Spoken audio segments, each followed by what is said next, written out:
Hey guys, I'm Gilloboijr Jr. and welcome to a Creepypasta Storytime reading. This is Ash's Coma from the Pokémon series. Hope you enjoy. If you do, like and subscribe. Let's get into the story. Have you ever noticed that the pacing and tone and story development of Pokémon changes after Ash is hit by lightning in the early episodes? How Ash and his world are relatively normal until after that incident? I have a theory. The accident with the bike put Ash into a coma. Days later, he was found and hurried to the hospital and treated with heavy medications. This is why Team Rocket became less menacing. The medication took effect and stabilised his coma dreams so that instead of being terrifying, they became idyllic. They allowed him to live out the Pokémon Master Fantasy. After the beginning episodes, the series is the result of Ash's subconscious mind fulfilling the desire as well as attempting to escape reality.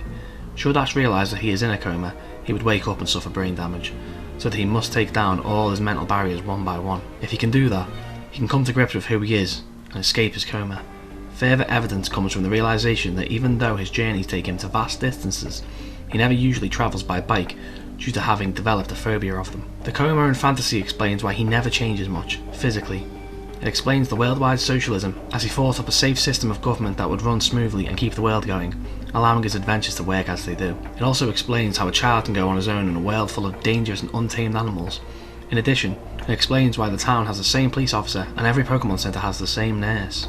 Joy and Jenny he knew from his hometown, and they act as a safety net or anchor, allowing him to feel safe no matter where he goes. They represent stability. The professors represent Ash's ideals, which is why Gary became a professor. The fantasy also explains why every time he enters a new region that virtually no one has heard of him, despite his conquests. How else could Paul, the rival of the Sinnoh area, not know someone who placed at least in the top 16 of all the 3 leagues and destroyed the Orange League and Battle Frontier? Moving on to the characters closer to him. Ash's travelling partners are aspects of himself which he can enjoy but not associate with himself. Brock represents Ash's repressed sexuality. Ash fell into his coma as a virgin, and as such, he needed an outlet for growing his sexual frustration. However, since he can never experience sex, Brock must never succeed. Brock's stay with Professor Ivy was an attempt by Ash's mind to suppress his sexuality. Brock isn't just a projection of Ash's sexuality, but is also a projection of Ash's fatherly instinct. He leaves his siblings to journey on with Ash because he can't cope with having so much responsibility. You may notice that James got more dialogue in this part of the series, as well as getting more touchy-feely with his Pokémon and exposing much of his backstory. Ash didn't enjoy this much, which is why Brock returns, horrified, and refused to speak about it. Ash's subconscious was repressing him at the time, so other than the general feeling of dread, he has no idea what happened. Further evidence of Brock being Ash's sexuality is that he keeps returning the series after Ash meets a new female aspect of himself. Misty is the first such aspect we encounter. Because she is the first and is merely an aspect of Ash, our explanation as to why Misty is such a prominent role in the show but is ultimately unobtainable, since he never really knew. Since Misty is his initial love interest, if only subconsciously, he needed her to reach a certain level of womanhood. He felt like he could only have a relationship once they've matured. In practice, however, he finds he can't cope with it, as he lacks real-world experience. He wants the normal, pushy, arrogant Misty he knew, thus not letting her keep Togepi. We can see this arc in the constant berating of his sexuality, but her eventually mellowing until she had faded into the background. Since Ash was quite attached to her, this was traumatizing for him. After this experience, anyone around him threatening to mature quickly ends up leaving only for another, more naive to fill and enter their place. Gary Oak is what Ash wants to be. He is wish fulfillment. He succeeded and then settled down into a normal life. Ash needs someone to succeed in his world, or he won't be able to validate it and will start questioning why he is and where he is. It's a subconscious trap to keep him from becoming too aware of his situation. His mind must have figured out that awareness of the coma would snap him out of it, so it took something the boy already loved and built a way out of it for him. However, Ash is too complacent to make a final stand and fight his way out, and he cannot escape. This is why he keeps encountering legendary Pokémon. They're his mind's way of showing him that he can do great things if he tries. It's a way to encourage him to try and push forwards. Team Rocket are the qualities of himself that Ash deems negative, but is coming to terms with. Jessie and James want to appease Giovanni, Ash's father figure. To achieve this, Jessie will trick the submissive James into doing her bidding for her.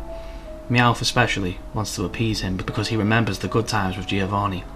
This places Meowth in the category known as Ash's corrupted innocence. This is apparent because Meowth is able to speak. In fact, the whole reason Meowth can speak is so that Ash can eventually accept the aspects of Team Rocket as part of himself. The split caused his mother to move out of the city down to Palatown, and is one reason that Ash initially embarks on his journey, to escape the turmoil at home. The whole organisation, including Butch and Cassidy, is symbolic of his inability to escape his father's machinations. James's implied homosexuality, which does not necessarily make Ash a homosexual, and gullibility, while Jessie is vanity and manipulation. Since Meowth has the potential for rehabilitation and doesn't want to be evil, this once again fits with the conflicting personalities and demonised self-theory. Team Rocket cross-dresses because Ash is exploring his gender, a different facet than what Brock represents, his sexuality, and this was a method that allowed his gay/vain side to experiment freely. When he found that it wasn't something for him, he, free side, stopped playing with it. Max came with May. He played the ego and she played the ID with great aspirations in that session. They worked for a little while, but Ash being a teenager, his sexuality had to come back into play. He kept reinventing himself and eventually wrote new aspects, but his mind only slowly brought the old ones back as a crutch to make the transition easier. Dawn is Ash giving himself a chance to love. Since he already established Misty as someone he's not likely to go anywhere with, he created a new super female, one that was more like him and less violent. You may note that while both May and Misty have no tolerance for Brock's behaviour, Dawn seems to try and shrug it off. Tracy, the breeder, was a possible future for Ash that he discarded. This future was one that's sent off to work with the Professor, Ash's ultimate ideal of a father figure, when Tracy disrupted the dynamic Ash had with his other possibilities. With Ash's mind fighting the Coma, and Ash's viewing this person as a companion, Tracy was quickly replaced with a more threatening rival. Pikachu represents Ash's humanity. This explains the episodes where they got separated, and Ash desperately wants to find him, even to the point of working with Team Rocket, aspects of himself he would never usually associate with, but for some reason cannot. Team Rocket wants to steal Pikachu and hand him over to Giovanni. Jesse and James will always oppose Ash because he is terrified of the thought of his humanity lying in the hands of his father. However, this is the same reason he will work with those aspects of himself in order to save his humanity. Ash couldn't evolve Pikachu because that would mean challenging his concept of who he was, which was something he wasn't comfortable with while still working through the original issues. The narrator is Ash's higher mind, recapping and explaining the progress he's made and the tribulations he will face, allowing insight into how to best awaken himself. Team Rocket's method gradually become more and more ludicrous because Ash is only a child dreaming these things up. That is why Team Rocket's disguises are always believed. He knows it's them, at least on a subconscious level, but he chooses to ignore it so that he can better himself. In a sense, the Ash who wants to escape is sabotaging the Ash who wants to stay lost in his mind, so that there can be more conflict and hopefully an eventual escape. The escape is a conscious of coming to terms with who he is. As mentioned previously, Team Rocket are a method for Ash to deal with the grounds he's uncomfortable with tackling on his own. You may recall that early in the show, there were animals and references to animals, for example, the fish in the aquarium of Cerulean City Gym, or that the Pokédex lists Pikachu as rat-like. These animals don't matter to Ash's sake, so they don't come into play much. If Ash loved puppies, everything would be about different breeds of dogs and a dogfighting circuit, but as the series goes on, you see fewer realistic animals and more Pokémon. This could be a sign of Ash's mind deteriorating. As he's in the coma, he's losing concepts of some of the animals and machinery and replacing them with Pokémon. It could explain things like electric Pokémon working as power generators. These are signs that his memory of the old world is slipping more and more as time goes by. The Pokémon realm will be idolised continuously the longer he has no stimulus from the real world. Ash may or may not be mentally deteriorating, but he has come to terms with the more accustomed to his fake world and its rules. The wild Pokémon are his rationalizations for the functioning of a created fantasy. It's the "a wizard did it" syndrome. If he doesn't know how it works, his mind says it's Pokémon. The Pokémon in Ash's team, however, serve the purpose of displaying his issues and aspects of himself. For example, Charmander represents his sex drive, not his sexuality like Brock. At first, it's a cute, easy thing to control, but eventually becomes a raging inferno of disobedience. Since Ash has no real understanding of his sexuality, thus, he has no way to vent or keep it in check. Bulbasaur was his unwillingness to change, reflected in when it declines to evolve and almost decided to stay behind unless he battled it. Squirtle was his willingness to follow the lead of others, as evidenced by the gang it ran with. Even though he ran the gang, they were viewed as one group, and Ash's subconscious gave him the strongest one. Butterfree was his crushing loneliness, which he dealt with when he released it to join a flock. His bird types are his recklessness, always willing to sacrifice something at a moment's notice for the win. When Ash is trading Pokémon, it's an attempt to push his own problems away onto somebody else. However, he realises this and usually trades back very quickly. Not only are Ash's Pokémon a manifestation of different parts of himself, the Pokémon of other trainers are as well. Koffing and Ekans was symbolic of Team Rocket's willingness to change, hence their evolutions. Once his mind was able to overcome that roadblock and allow them to change once, it gave him the chance to truly change. An interesting note is that Pupitar is a rationalization, a Pokémon a rival caught before they met. Even Ash would become suspicious if everyone he met had no carryover Pokémon from the previous places he had been to. Other trainers are more direct forms of his issues, ones he must either come to terms with or outright suppress. Gym leaders are more primary aspects of his personality, with each Pokemon being stronger than the last, to display a level of skill he could only be capable of if he gave in. In effect, he is doing battle with a part of him he would rather not have in control. Originally, Ash had the battles, which evolved into team battles and contests.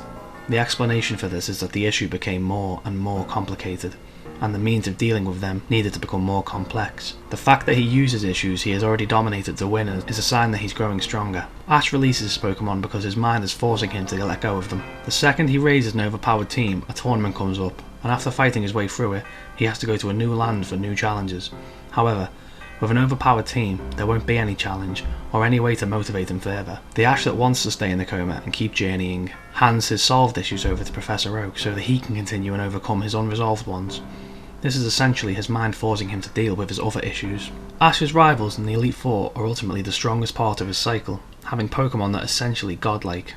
They represent both what can be attained and what is unobtainable. Ash's rivals are all possible futures he envisions for himself. Note that they are all older than him. This originated with Gary Oak, someone Ash knew from real life and built up into a sort of god within his mind. However, Gary progressed and changed to suit Ash's vision of himself and his ultimate desire, eventually settling down into a professor role after beating the Elite Four. With Gary Oak in retirement, his mind needed a new rival for him, thus the births of Richie, the good aspect of his rivalry, and Paul. Paul is his mind's last-ditch effort to snap him out of it, to force Ash to actually come to terms with that this is the perfect world is not the best option or path to waking up. Paul is Ash's shadow, one that wants to push on even harder and harder. He is the part of Ash that will stop at nothing to escape the coma world. Mewtwo is a new form of treatment, done with electrical impulses and a machine to snap Ash out of it, taking down every last one of his mental guards, the original Pokemon in the movie. In Ash's mind, Mewtwo and his clones, in the real world, are the treatment for his mental safeguards that were protecting Ash and keeping him comatose, the Pokemon of his world. The clones were counters to the issues that Ash had thought he had solved, and each appeared to Ash as the exact copy of his defences. The clones didn't play by the rules of Ash's world. They didn't use any special attacks or moves. They just began to beat down their counterparts through brute strength. The treatment was working. There were side effects. The electric jolts were beginning to affect Ash's nervous system. If the treatment continued, he would become paralysed. His mind manifested this in the dream world by petrifying him. Were it not for the end of the treatment by Ash's mother, who knew his son wouldn't want to live in a world where he couldn't explore, Ash would have remained as stone forever. After this, Ash needed to recover from the damage caused by the electric therapy.